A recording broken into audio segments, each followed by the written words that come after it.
Hey everyone, welcome back to Veggie Life. Today I'm going to show you how to make restaurant style tandoori veg momos at your home kitchen.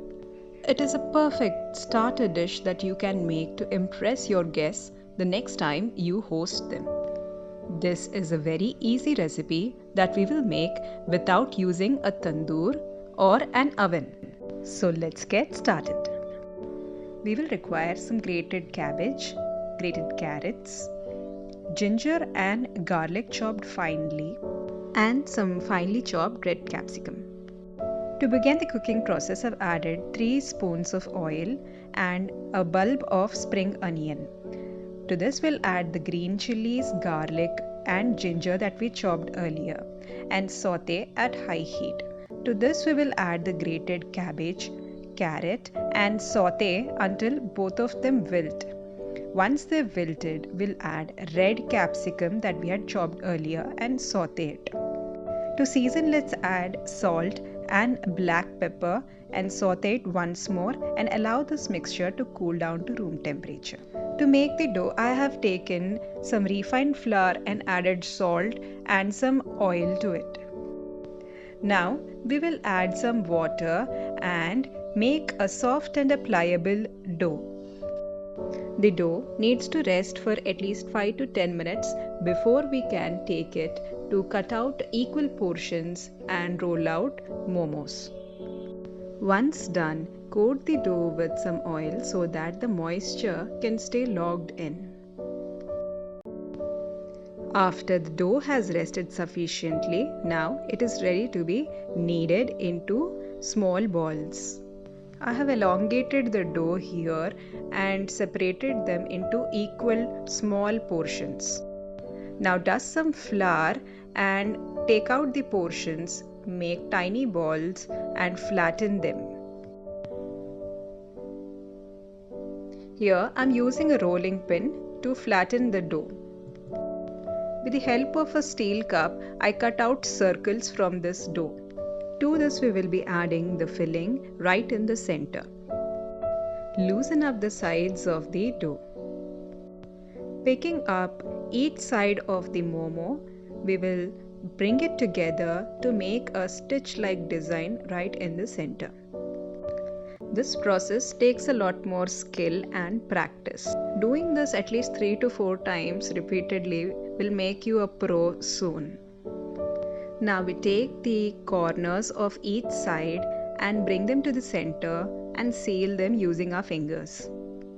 Repeat this process until you have made all the momos. Once the momos are ready, now we are left with deep frying them. Here I have taken sufficient oil and once they have become medium hot in temperature, I have dropped in the momos one by one.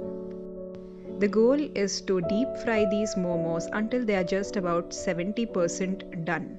If they are blistered and blonde in color, they are ready.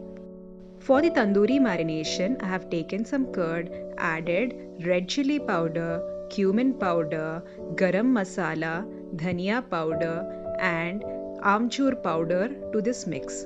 Now season it with salt and add some ginger garlic paste. For the tanginess, I am adding lemon juice here. I have handpicked some mint from my kitchen garden which I'll be adding it to the marination and giving it a quick mix. Now for the important step here. I have taken a charcoal and kept it on the burner, allowing it to burn until it has become red and hot from all the sides. Now we will pick it up and take a plate, place it in the center of the marinade that we made. Now take the charcoal and place it onto the plate. Here I am adding a dollop of ghee. The moment I add ghee, I close it up with a lid. Now the charcoal stops burning and releases smoke. Allow this to marinate for at least 20 minutes. Then remove the charcoal and drop in the momos that you had deep fried earlier. Allow these momos to be marinated for at least about 20 to 30 minutes.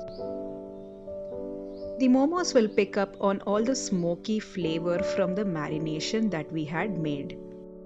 Now we are left with the final step in making tandoori momos. I've taken a pan, added some oil and dropped in the momos. They are sizzling away. This is how we will achieve the char grilled effect on the momos that we usually see in a tandoor. Alternatively, you can take the momos and also barbecue them on the burner itself.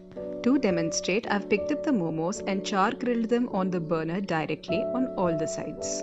Either way, your momos will be ready within 5 minutes. Accompany these momos along with some salad on the side and hot chili garlic sauce. Do try this recipe and let me know how you like it. Until then, like, share and subscribe at Veggie Life. Bye.